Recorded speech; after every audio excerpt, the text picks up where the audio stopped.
सत्राजित नाम का एक राजा था। राजा के पास श्यामंतक नाम की मणि थी, उसमें से कई टन सोना निकलता था। भगवान श्री कृष्ण ने एक दिन समझाया, भैया ये सोना हमें दे दो, काहे को फालतू को किसी को देते हो। मना कर दिया, हम किसी को अपनी मणि नहीं देंगे। भाई मणि को लेकर के जंगल में गया। उस दिन उसने बहुत से पशुओं को मारा और बहुत से पशुओं को मारने के बाद सिंह ने उसके ऊपर आक्रमण कर दिया। उसने अपने प्राणों का त्याग कर दिया और जामवंत जी महाराज ने उसकी मणि को उठा लिया। अच्छा, पूरा दोष मढ़ दिया भगवान श्री कृष्ण के ऊपर, इन्होंने ही मेरे भाई को मार दिया, बड़ा भारी अत्याचार मेरे साथ हुआ। एक बार हम ट्रेन में आ रहे थे, बूढ़ी बूढ़ी नौकरियां बैठी थी हमारे डब्बा में, तो हमारी सीट आती ऊपर वाली, नीचे आती बूढ़ी बूढ़ी नौकरियन की। सब चर्चा करें आपस में, तू कितने की हो गई, सबरन के दांत गिरे थे, सब बिल्कुल डेट एक्सपायर। अच्छा, जी के दांत गिरे, सब दूसरी कहे मैं मुश्किल से 30 साल की। अच्छा, हाथी 90 की। दूसरी से पूछा तुम कितने की, मैं 25 साल की। अच्छा, हमने से उतरे, बोले बेटा तुम कितने साल के हो। हमने अभी हमने जन्म नहीं लिया, अभी तो हम ट्रायल करने के लिए आए। बोले क्यों। हमने कहा जब ते 90 साल से 25 में आ गई तो हम 24 की, अब क्या बता दें, बता। तो बूढ़ा होना कोई चाहते नहीं, मरना कोई चाहते नहीं। बताओ, आप लोग कभी अपने आप को बूढ़ा नहीं कह सकते। कोई आपसे बूढ़ा कहता होगा तो आग लग जाती होगी, कहां से होंगे बूढ़े, पागल होगा। हाँ, मैं कहते होंगे बूढ़ी। दूसरों का तो लड़का तो होगा तो, अरे वो तो हो आगा हल्के से वो खात पियत रहो, सुआ मोटा गो। कहने का तात्पर्य कोई इस कलकाल में शरीर को छोड़ना नहीं चाहेगा। भगवान को पता चला तो वो जाकर के श्यामंतक नाम की मणि को खोजने के लिए प्रारंभ कर दिए। जब भगवान श्यामंतक नाम की मणि को खोजना प्रारंभ किए तब तो जामवंत की कुटिया पर पहुंच गए। भगवान श्री कृष्ण ने जामवंत की कुटिया पर जाकर के जामवंत को आदेश किया, सुनो जामवंत,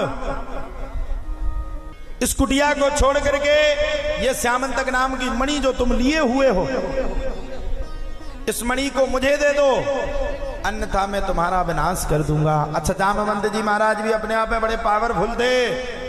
भगवान के अलावा कोई जामवंत को हरा नहीं सकता था, ये उनको वरदान था। उनके जान जे कौन भगवान आए भाव, ये तो भगवान ने लगे मुक्का खूब मारा। जामवंत समझ गए यही भगवान हैं। बोले महाराज, मणि को तो मैंने दान कर दिया और बेटी को दिया हुआ दान कभी वापस नहीं लेना चाहिए, इसलिए आप बेटी के साथ ब्याह कर लो और दहेज में इस मणि को ले जाओ।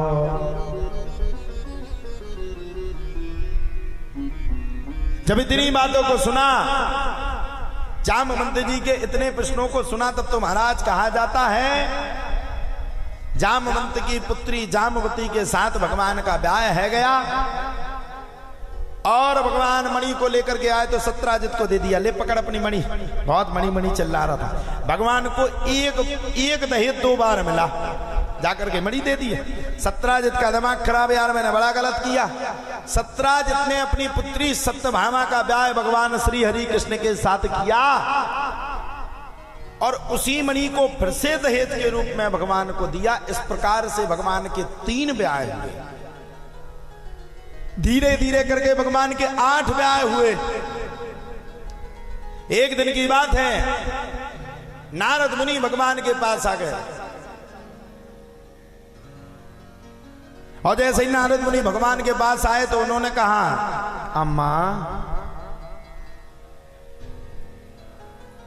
तुम्हारा टेम आए जो कथा सुनवे को, हम उनको टेम आए खेलवे कूदवे को, तो हम उन्हें बाँच रहे कथा और आप कर रही था।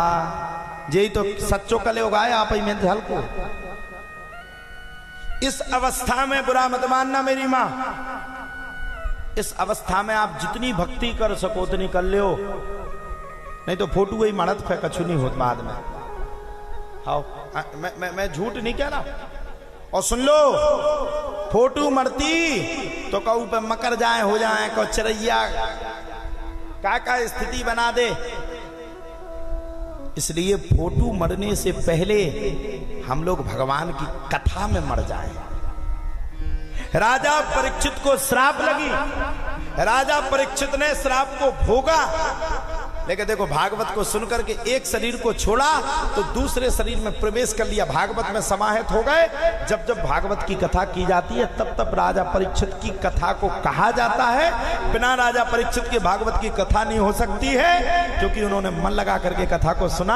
आप लोग भी कोई ऐसा काम करिए कि जब भी हरि की चर्चा हो तो आप सबकी चर्चा होना प्रारंभ हो जाए।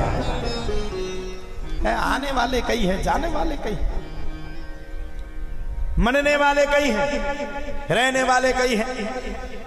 तो एक भौमासुर नाम का राक्षस था, उसने 16,100 पटरानियों को बंधन में बनाया। नारद मुनि ने कहा प्रभु उसके बंधन से उसे मुक्त करवाओ। जब इतनी बातों को सुना तो बंधन से मुक्त करवाने के लिए भगवान श्री हरि कृष्ण चल पड़े और भौमासुर नाम के राक्षस का वध किया। 16,100 पटरानियों को बंधन मुक्त किया। तो वो कहती महाराज अब कहां जाएंगे? तब भगवान ने 16,100 पटरानियों के साथ ब्याह किया। इस प्रकार से भगवान श्री हरि कृष्ण के 16,108 ब्याह संपन्न हो गए। 16,108 ब्याह होने के बाद भगवान की कई हजार करोड़ जनसंख्या बढ़ गई। एक बार की बात है, राजा युधिष्ठिर ने राजसूय यज्ञ करने की मन में ठानी। भगवान ने रोक दिया, कोई राजसूय यज्ञ नहीं होगा। पहले बात को तुम मेरी सुनोगे, जरासंध नाम के पापी को मानना है। और भगवान लेकर के चल पड़े, भीम मैया को लेकर के गए। युद्ध प्रारंभ हो गया और जब भीम मैया को लेकर के गए, युद्ध प्रारंभ हुआ। तब तो भैया कहा जाता है, भीम मैया के साथ युद्ध प्रारंभ होने के बाद भीम मैया ने अंत में अलग अलग करके जरासंध का वध कर दिया। इसके बाद राजसूय यज्ञ हुआ। राजसूय यज्ञ में प्रथम भगवान को पूजा गया। तो भगवान का ही वहां पर दूत था, क्या नाम था उसका? शिशुपाल। अब्याऊ को भवनियो तो सुचेटो बैठो तो भगवान का खूब सुनाई। भगवान ने चक्र का प्रहार किया और शिशुपाल का वध कर दिया।